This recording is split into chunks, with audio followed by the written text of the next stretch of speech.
Toreto toba auso nasiro dole faka hawasilalenji sodika arkalachu dinan harmamuran arkaknu dinan harkamuran sanyi balle sudaf isagara bintuda nadamsin gochi afanama hindubanes edukan Nejirah nabram birutodu sinitimam Qondaaloti adda bilisummaa Oromoo mooraa humna addaa poolisii Oromiyaa magaalaa Galaanitti hidhamanii jiraachuun himamu laganna nyaatarra akka jiran dhagaamee jira. Miseensonni maatii hidhamtoota dhimmicha irratti OMN dubbise yaada kennaniin hidhamtoota kanneen erga arginee ji'ooti lakkaa'amanii jiru jiraachuu isaaniitu hin beeknu jedhan. Qondaalota adda bilisummaa kanneen maatiinis ta'e abukaatoon qunnamuu akka hin dandeenye kan nuuf himan miseensonni maatii isaanii haala isaan keessa jiran adda baafachuu hin dandeenye nyaati isaaniif dhaquus poolisiitti waan kennamuuf isaan dhaqqabu dhiisuu haalli ittiin adda baafannu hin jiru jechuun yaaddoo guddaa qabaachuu ibsanii jiru. Kummaan waldoota Oromoo warra Wangeelaa waraanni mootummaan Itoophiyaa uummata irratti banee dhaabbatee nagaan biyyattii takka bu'uuf mootummaan Ameerikaa itti fufiinsaan dhiibbaa barbaachisuu akka taasisu gaafate. Wal waraansi kutaalee Itoophiyaa garaagaraatti itti fufiinsaan deemaa jiru lubbuu namoota 100,000 lakkaa'amanii nyaatee jira. Bulchiinsa abbaa irrummaa biyyattii jalattis lammiilee dararama hammaataaf saaxilamanii jiru jedhe tokkummaan waldoota Oromoo warra Wangeelaa rakkooleen biyyattiitti mudatan xumura akka argataniif hawaasni addunyaa xiyyeeffannoo hojjechuu barbaachisaa jedhee jira. Gabaasa walaa qaba.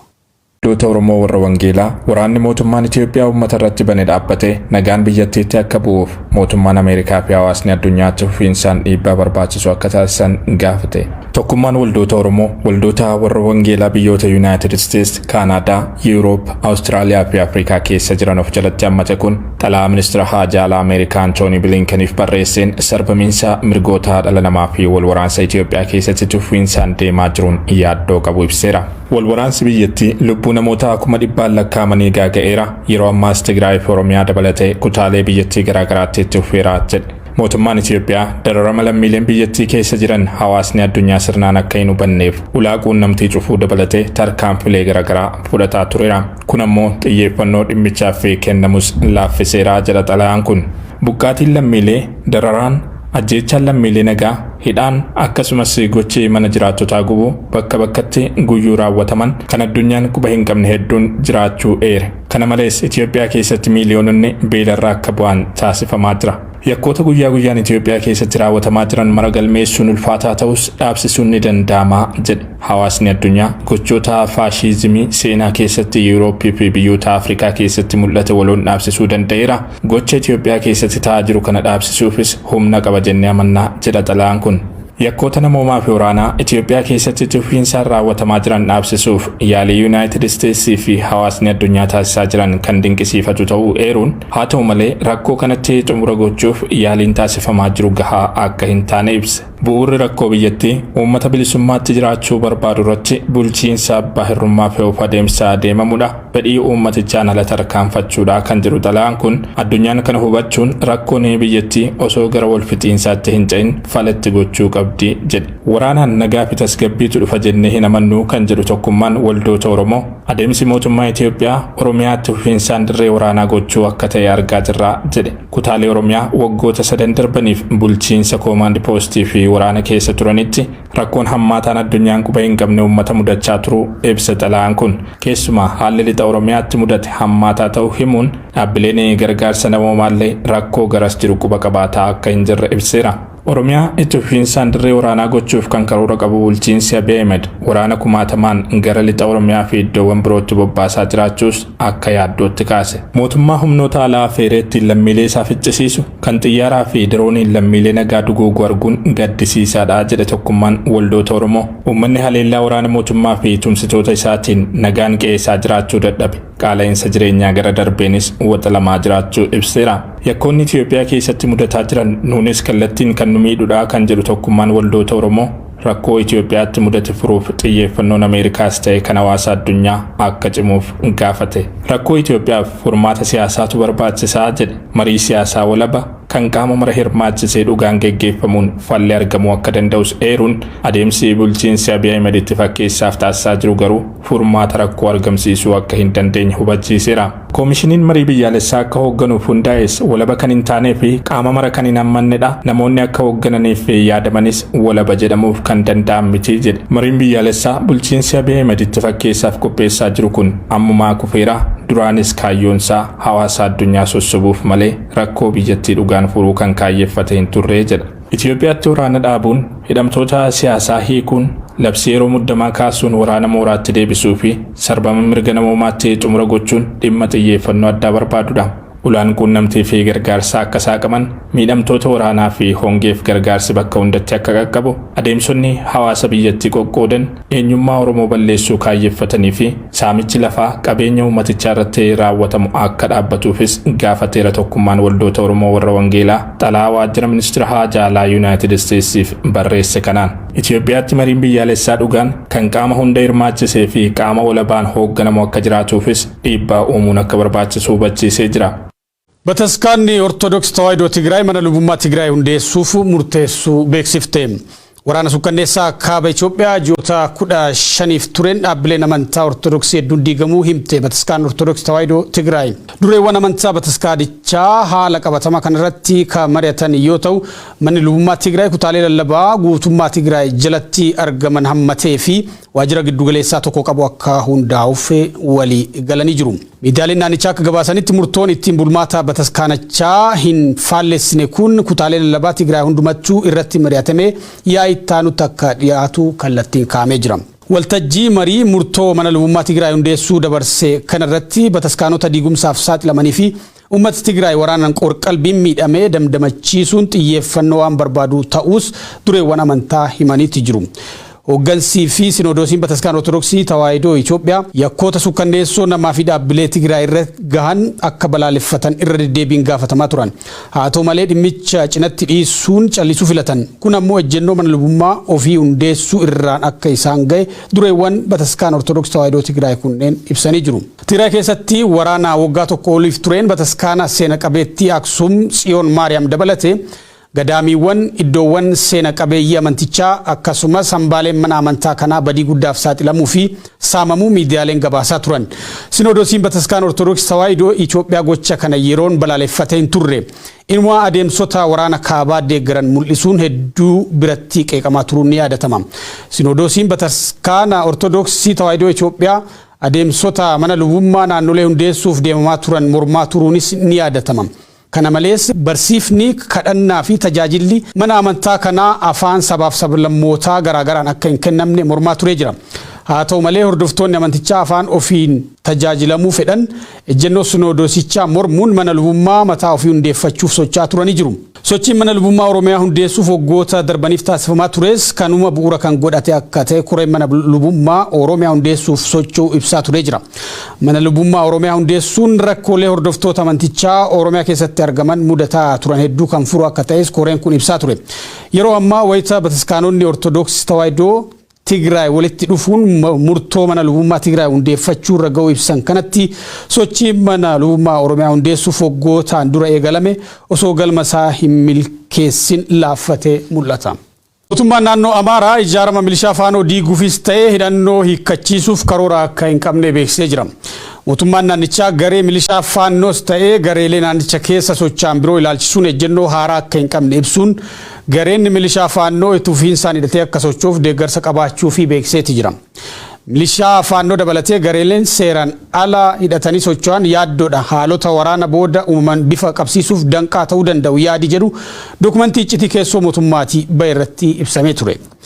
Walgahii manni maree nageenya biyyoolessaa tibbana irrattis dhimmi milishaa faannoo fi gareelee seeraan ala hidhatanii socho'anii ajandaa ijoo akka ture ni beekama. Walgahicha ilaalchisuun miidiyaaleef yaada kan kennan daayirektarri olaanaan tika biyyoolessaa Tamasgeen Xuruunaa mootummaan gareelee seeraan ala hidhatanii socho'an kanneen yeroon iddoo itti gochuu barbaachisa yaada jedhu calaqqisiisanii turan.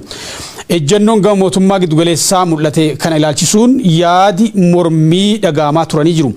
gareeleen milishaa faannoos eenyuyyuu hidhannoo nurraa hiikuuf hin danda'u jechuun dhaadataa turan.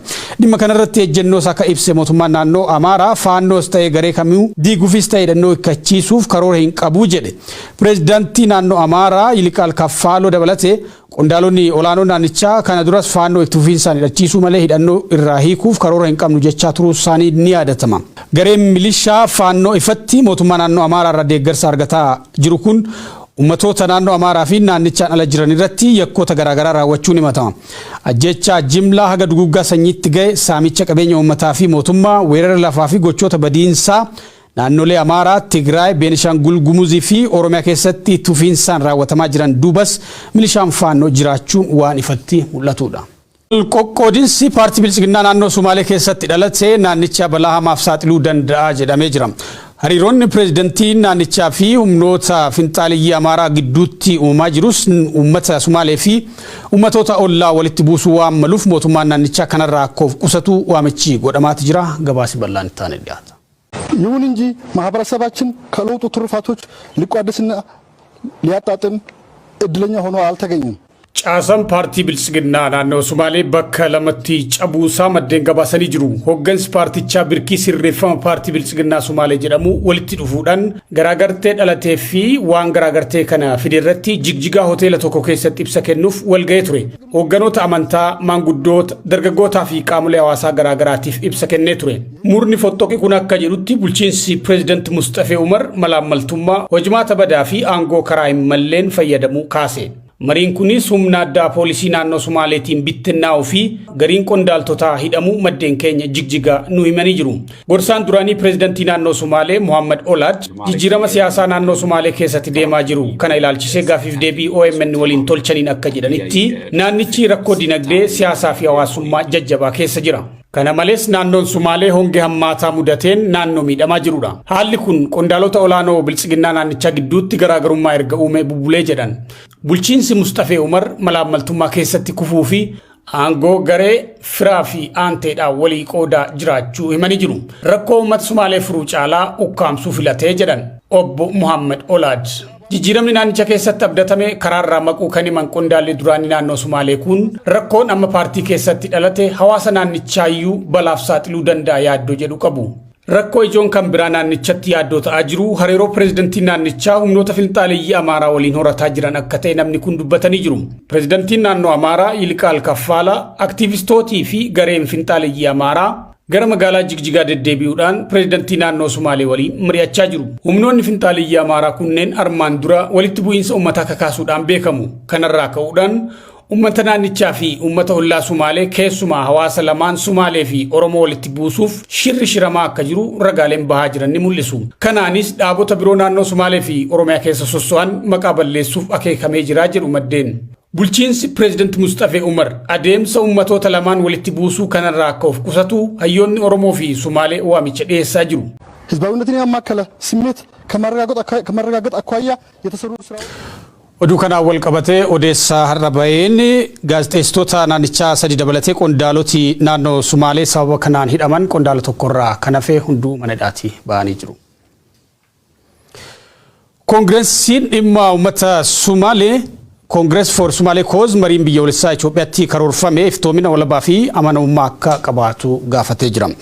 Gareen Koongireesii Somali Cause namoota siyaasaa hayyotaa fi aktivistoota dhalattoota sabichaa ta'aniin dhiyeenya hundaa'e mariin biyyoolessaa Itoophiyaatti karoorfame ilaalchisuun ibsa baaseen adeemsi deemaa jiru walabummaa fi iftoomina qabaachuu baannaan hiika hin qabaatu jedhee jira. Marii biyyoolessaa hiree uummata miliyoona 120 murteessu yeroo biyyi wal waraansaa fi gaagama namummaa hamaa keessatti muddamtee jirtutti gaggeeffamuuf hin danda'u ka jedhu Koongireesiin Somali Cause haala marii biyyaalessaa gaggeessuuf dandeessisu uumuuf dursa wal waraansii fi walitti bu'iinsi kutaalee biyyattii garaagaraatti mul'atu akka dhaabbatu gaafatee jira. Kana malees gargaarsi namummaa lammiilee sababa waraanaan rakkoo keessa jiran isaan beelaan isaan hongeen mudateen kanneen qe'ee ofiirraa buqqaafamanii fi gargaarsa barbaadan maraaf daangeffama malee dhiyaachuu qabaa jedhe. Hidhamtooti siyaasaa biyyattii marti akka hiikaman waraanaa fi ka Eritrea dabalatee humnooti alaa biyyattii keessa akka ba'an sochiin gareelee milishaa bifa seeraan alaan ijaaramanii ka madda walitti bu'iinsaa ta'aa jiru akka dhaabbatuufis gaafatee jira Koongireesii Somali Cause.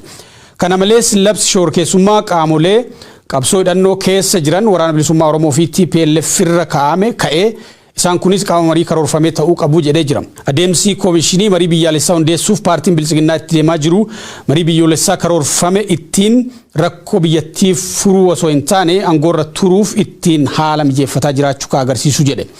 Koomishinii marii biyyaalessaa paarlaamaa olaantummaa paartii tokkoon dhuunfatameen hundaa'e akka qaama olabaatti amananii fudhachuun rakkisaadha. Koomishiniin bifa kanaan hundaa'u dhaaba mootummaa malee qaama olabaa jedhamuu hin danda'u jedhee jira. Adeemsi rakkoo biyyaa furuuf hin dandeessisne kun hatattamaan sirraa'ee adeemsi iftoomina amanamummaa fi fudhatama qabu akka jiraatuuf gaafatee jira. Addis Istaandaard odeeffanne. Lolli kaaba naannoo Affaar keessatti humnoota Tigraay fi naannoo Affaar ka waraana Bilisiginnaatiin deeggaramu gidduutti taasifamaa jiru ammallee jabaatee itti fufuun bakkoonni dabalataa humnoota Tigraayin to'atamuu himamaati jira. Egaa humnoota Tigraay naannolee Amaaraa fi Affaar keessaa ba'anii asitti lola guddaa ta'uun kan gabafamaa jiru.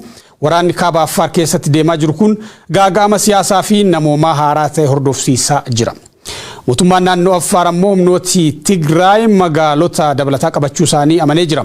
Ibsi mootummaa naannoo Affaar karaa biiroo kominikeeshinii aanichaa ba'e akka jedhutti waraanni Tigraay marsaa sadaffaaf haleellaa taasisaa jiraachuun aanota Affaar kaabaa Barahaallee fi Kanobaa jedhaman dabalataan to'atee jira. Affaar kaaba godina lama yookiin kolbitti raasuu jedhamu keessatti humnooti Tigraay aanota 5 weeraruu kan himatu ibsi mootummaa naannoo Affaar magaaloti akka Aba'aalaa Magaallee fi Ereptii jedhaman ammallee to'annaa humnoota Tigraay jalatti kufanii jiru.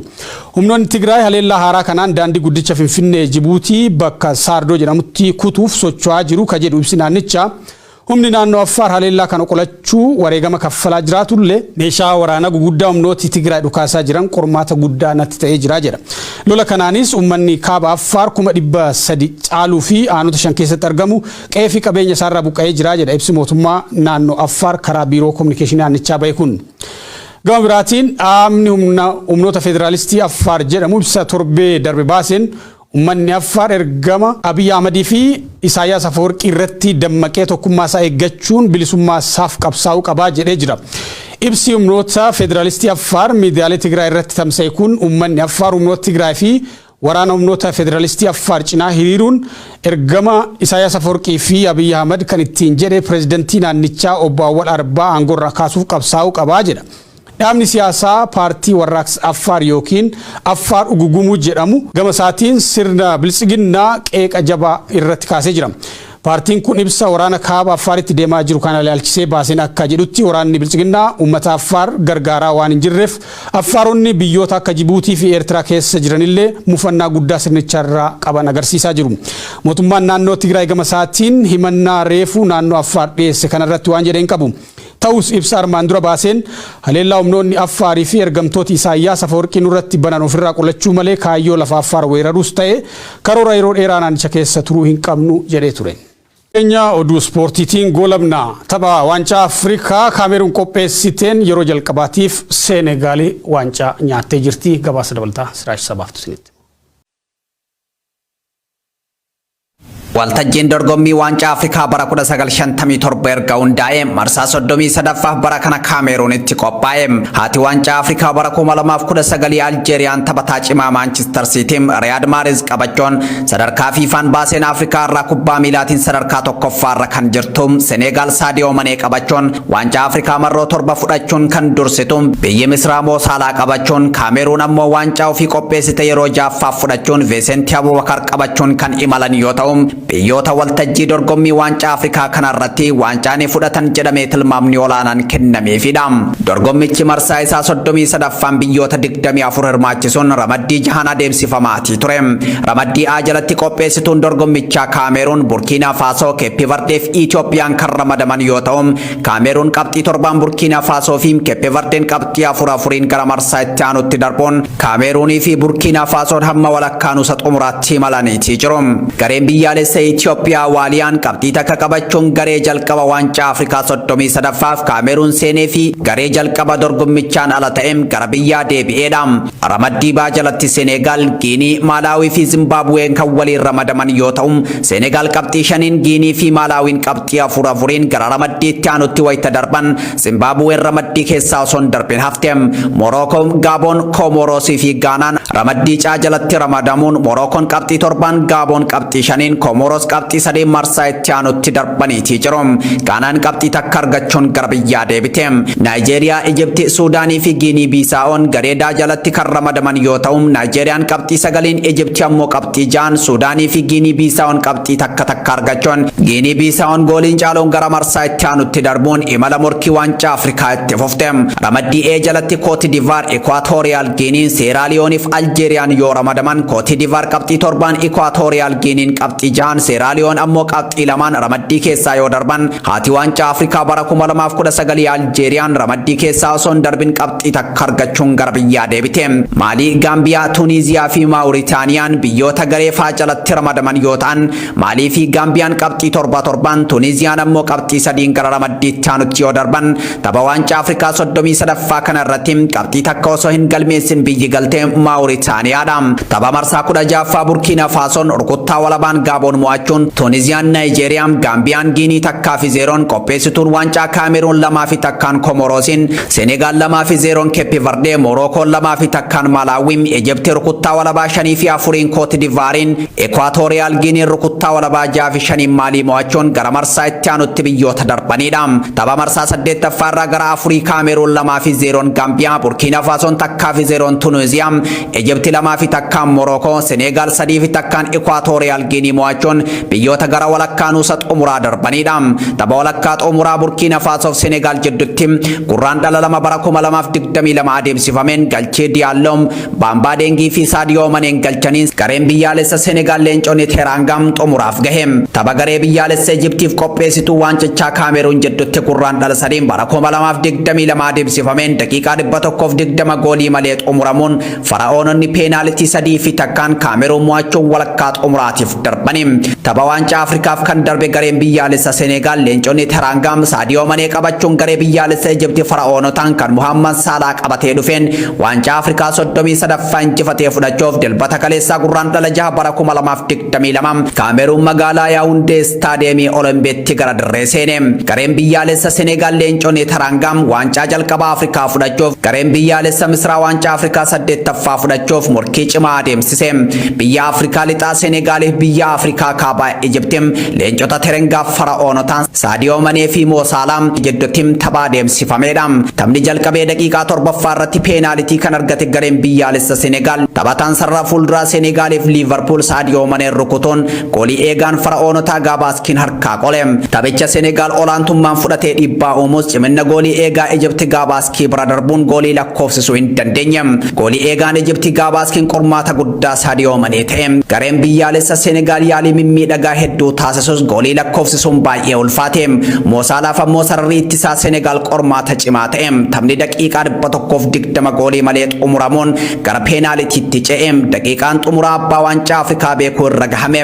Senegaal peenaalitii 5 keessaa 4 galchuun abbaa waancaa Afrikaa 33ffaa yoo taatu, Fara'oononni peenaalitii 2 qofa galchuun morkii waancaa Afrikaa 8ffaa fudhachuuf taasisan harkaa golgolaahe. Daqiiqaa 120 booda gareen biyyaalessa Senegaal leenconni Teraangaam mo'achuun yeroo jalqabaaf waancaa Afrikaa kaafte. Taphataan urjii garee biyyaalessa Kaameruun Veesentii Abubakar ammoo goolii 8 lakkoofsisuun taphataa goolii hedduu lakkoofsise jedhamuun kophee warqii kan badhaafame yoo ta'u, Saadiyoo Maneen ammoo taphataa cimaa waancaa Afrikaa bara 2021 jedhamuun badhaafame. Goolii eegaan garee biyyaalessa Senegaalii fi kilaba Cheelsii Edward Mandiin goolii eegaa cimaa jedhamuun badhaafameetii jira. Taphataan urjii Senegaaliif Liivarpuul Saadiyoo Maneen tapha booda yaada kenneen tapha kana injifachuuf waggoota 60 eegne jedhe. Kilabni Saadiyoo Manee fi Moo Saalaa Liivarpuul Saadiyoo Maneen nama seenaa hojjetudha jechuun Manee yoo faarsu, Saalaan ammoo waan dorgommii kana irratti hojjeteen boonuu qaba jedhe. Imalli waancaa Afrikaa bara 2021 qopheessummaa Kaameruuniin adeemsifamaa ture olaantummaa Senegaaliin raawwate. Senegaal shaampiyoonaa Afrikaa bara 2021 taate. Daawwattoota oduuwwan sa'aatii kanaaf qabannee goolabneetti jira. Qophiileen keenya itti fufuu waan daawwattaniif waadha.